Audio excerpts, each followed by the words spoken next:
E continuamos no espaço, agora com a rubrica A Última Fronteira. Está connosco, como é habitual ao domingo, o Coordenador Nacional da Sociedade Planetária, Miguel Gonçalves. Muito bom dia. Bom dia, Cristina. E hoje começamos a nossa viagem a perceber o que escondem as galáxias distantes. É verdade, e olha, fazendo um bocadinho de humor logo pela manhã, vamos começar com um desafio para a nossa colega da língua gestual, porque eu quero ver como é que ela vai traduzir isto, íon de hidreto de carbono, ou como os químicos chamam de metilidínio. É disso que nós estamos a falar, aqui logo pela manhã, nestes grandes reservatórios. E porquê? Porque um grupo de investigadores utilizou o ALMA, a grande rede de radiotelescópios do Observatório Europeu do Sul, no Chile, situado no Chile, e detectou isto que nós estamos a ver, que são grandes reservatórios de matéria, mas para chegar a esta imagem eles precisaram de um autêntico, uma molécula que lhes indicasse por onde é que andou aquela matéria. E é precisamente esta molécula, o íon de hidreto de carbono, que por si só a sua detecção foi surpreendente. Porque esta molécula precisa de muita energia para se formar e desaparece muito rapidamente. E, portanto, a sua detecção foi logo, imediatamente, uma surpresa.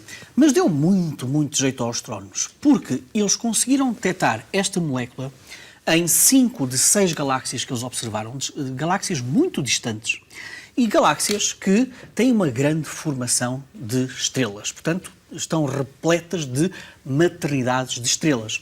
E esta molécula seguiu precisamente o que é que acontece à energia e à matéria que está à volta precisamente destas maternidades. Porque o que dizia a astronomia, se calhar até hoje, depois destas observações dirá outra coisa, dizia que quando nós temos maternidades estelares em grande frenesi, nós temos uma grande quantidade de ventos muito quentes, muito quentes. E esses ventos estendem-se ao longo da galáxia e afastam matéria das galáxias e, portanto, tira combustível, tira matéria para a formação de novas estrelas. Mas o que diz esta descoberta é que esta molécula acompanha precisamente estes ventos, a força destes ventos. E então foi precioso, porque mostrou o quê? Mostrou que, de facto, estes ventos das maternidades estelares conseguem expelir material e energia para fora da galáxia, mas aquela matéria fica de maneira tão turbulenta que a matéria volta a ser sugada, atraída precisamente pela força gravitacional da galáxia. E essa matéria junta-se depois em grandes reservatórios de gás frio, e quando eu digo grandes, são reservatórios que até chegam a ter cerca de 30 mil anos-luz de comprimento. Para termos uma pequena ideia, o nosso Sol está a cerca de 26 mil anos-luz do centro da nossa galáxia. Portanto, estamos a falar mesmo de reservatórios gigantescos de gás frio. E esse gás, depois, pode ser, no fundo, aquecido para formar novas estrelas. Ou seja, é precisamente o oposto daquilo que os astrónomos pensavam. Ou seja, quando nós temos grande frenesi estelar, grande matéria que sai, ela se calhar, o que dizia a astronomia, ela se calhar não volta a entrar e, portanto, temos um desperdício, digamos assim, de matéria que não pode ser utilizado para a formação de novas estrelas. Mas não, graças a esta molécula que acompanha, no fundo, é o Pendura. Andou à boleia desta aventura. Esta investigação diz-nos que não, esse gás, essa matéria volta para a galáxia para a formação de novas estrelas. E, portanto, tudo isto foi descoberto graças a este nosso amigo, o íon de hidreto de carbono. Foi precioso para chegar a esta conclusão.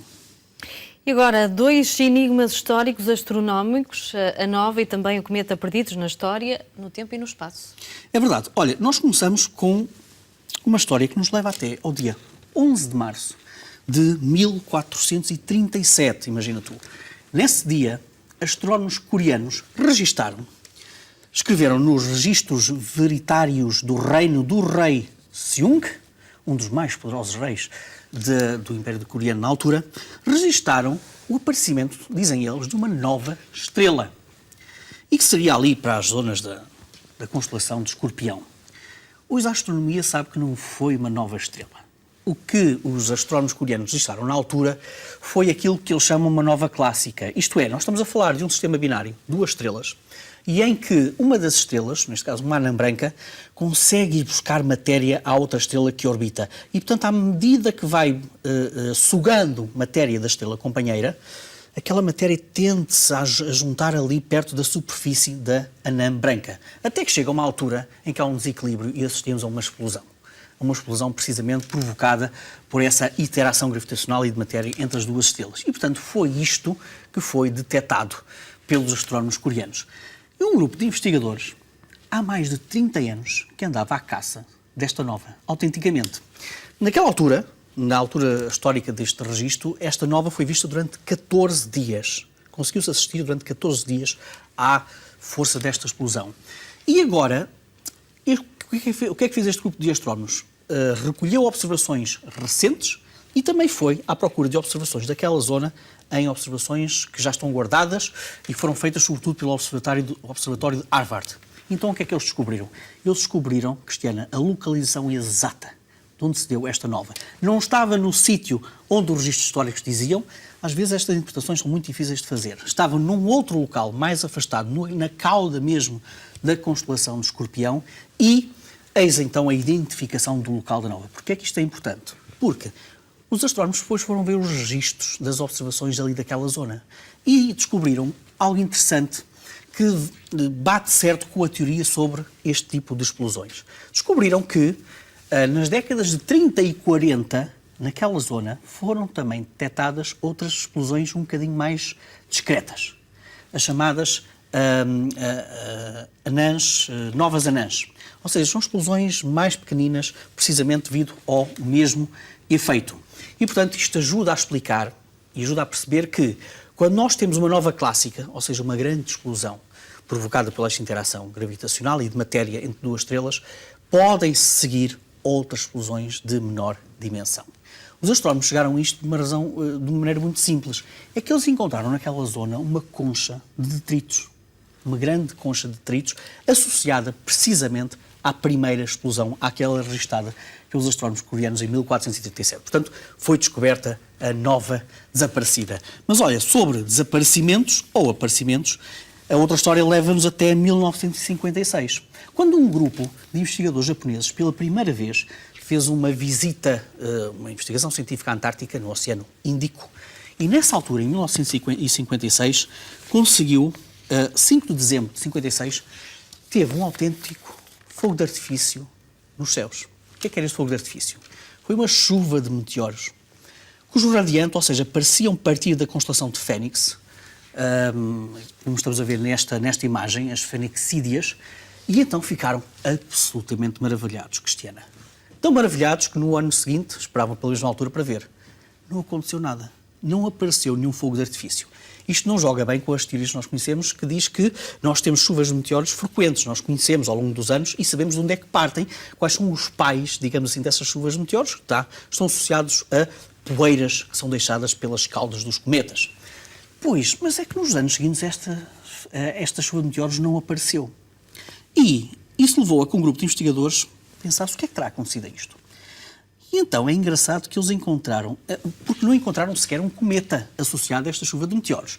Mas em 2003, em observações feitas em 2003, eles descobriram um asteroide.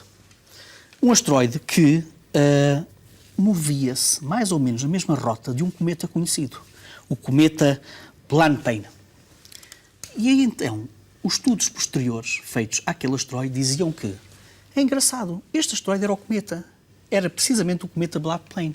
Só que, entre 56 e até aos nossos tempos, perdeu muita da sua matéria e transformou-se de cometa num asteroide.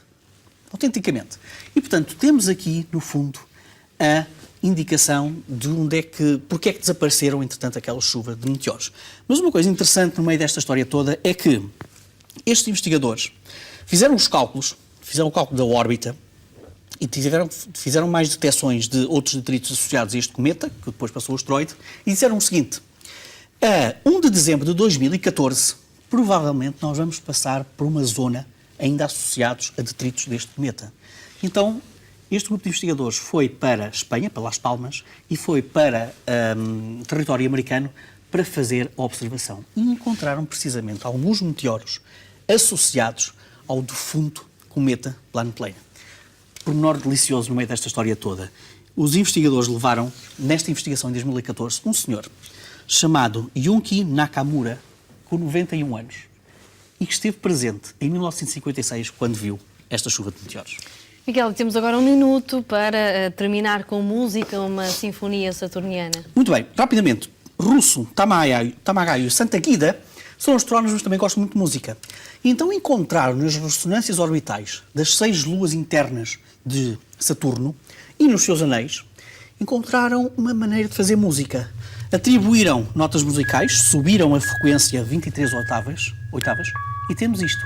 Quando juntamos as órbitas das 6 planetas, das 6 luas interiores de Saturno, mais os anéis, nós temos esta autêntica composição musical. Isto é um bocadinho zen, eu acho que é apropriado, ainda por cima para esta hora do dia. E o que é interessante é que este grupo de investigadores, astrónomos e músicos, foram exatamente os mesmos que, olha, há algumas semanas nós também trouxemos aqui na fronteira a composição que eles fizeram para os planetas do TRAPPIST-1. Eles agora lembraram-se, as luas de Saturno também têm piada para fazer música. E então, é isto que nós ouvimos. Isto é música dos anéis. Também, quando transformamos as órbitas daqueles detritos todos que estão nos anéis em música para os nossos ouvidos. E é uma maneira um bocadinho diferente de nós sentirmos e percebermos o cosmos através da música. E eles dizem que isto é provavelmente a música mais harmoniosa que nós temos no nosso próprio sistema solar. Muito bem, Miguel, e aqui está o resultado. Obrigada mais uma vez e até ao próximo domingo. Agora fazemos uma breve pausa. Já de seguir atualizamos toda a informação na terceira hora do Bom Dia Portugal. Até já.